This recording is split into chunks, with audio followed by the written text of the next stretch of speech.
explorer avec les mains et traiter l'individu dans sa globalité.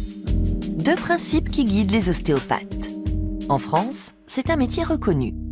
En Allemagne, leur statut est plus fluctuant. Mais qu'est-ce que l'ostéopathie au juste? Et comment mesurer son efficacité?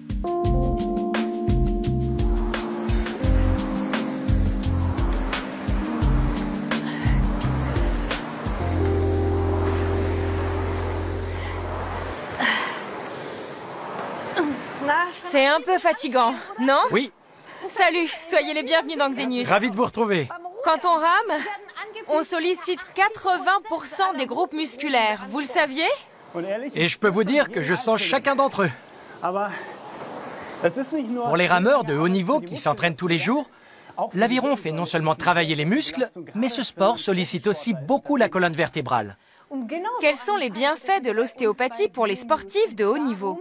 C'est ce que nous vous proposons de découvrir aujourd'hui dans Xenius. Et pour commencer, nous allons passer en revue les différents traitements ostéopathiques. Chez les ostéopathes, la main est le principal outil d'analyse et de soins. Derrière la thérapie manuelle se cache un concept de traitement à part entière. Le docteur Gabriel Rotter s'est spécialisé dans cette discipline.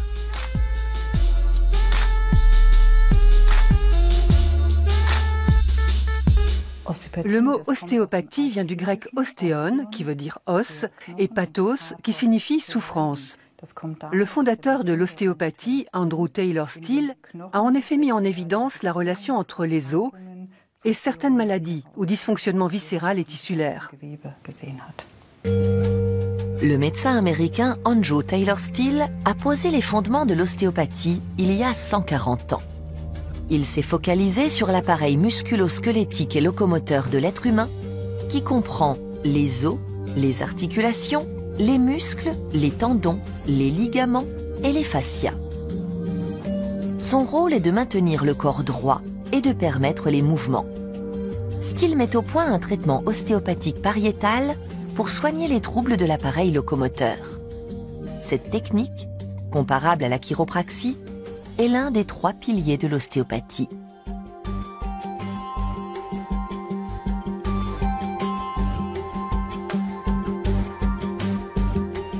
En 1892, Still fonde la première école d'ostéopathie du monde à Kirksville, dans le Missouri.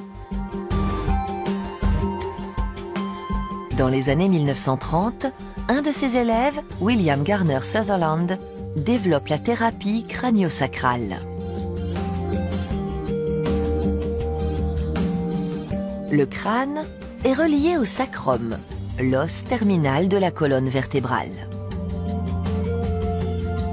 La thérapie crânio-sacrale agit sur le système nerveux central par des mouvements doux et des pressions légères. Le but est de redonner de la mobilité aux os du crâne et à la colonne vertébrale.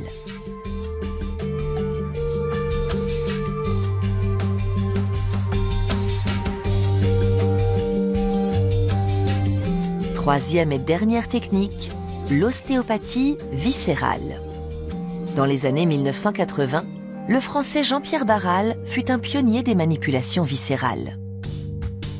Appliquée aux organes de la cavité thoracique et abdominale, cette technique est utilisée pour traiter les maux de ventre, les maladies rénales et les troubles digestifs.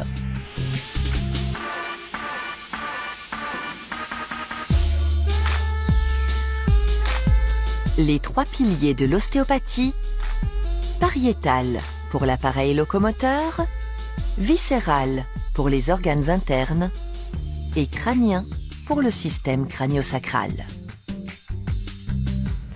Les contre-indications au traitement ostéopathique englobent toutes les maladies graves comme les tumeurs, les infections ou les fractures. Ces maladies, tout comme les troubles psychiques, sont toujours du ressort des médecins spécialistes.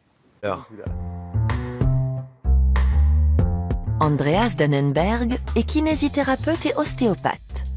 Depuis presque 10 ans, il accompagne des athlètes de haut niveau. Ceux de l'équipe nationale de patinage de vitesse, mais aussi les rameurs du 8 de pointe allemand. Qu'avez-vous apporté de plus à Andreas par rapport à un médecin traditionnel ou à un kinésithérapeute?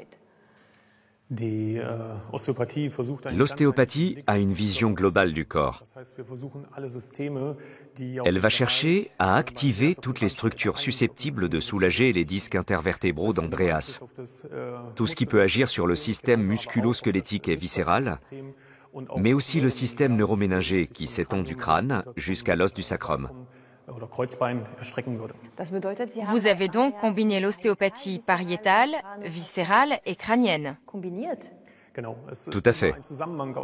On associe toujours les trois techniques pour rendre le traitement plus efficace. Concrètement, comment ça se passe lorsque, par exemple, les organes sont en lien avec la colonne vertébrale? Quelles sont les interactions? Pour schématiser, imaginons que ceci est un intestin grêle situé dans la région abdominale et rattaché à la paroi abdominale dorsale à l'arrière de la colonne vertébrale. Le fait de ramer comprime fortement le diaphragme, du fait de la respiration, et la poussée exercée en position assise refoule l'intestin vers le bas. Si l'intestin est poussé vers le bas, ça se traduit par des douleurs lombaires. Quelle a été la clé de la guérison pour Andreas? La combinaison des trois techniques. Il ne faut pas les considérer séparément, ni les classer selon une échelle de valeur. On associe toujours ces trois outils.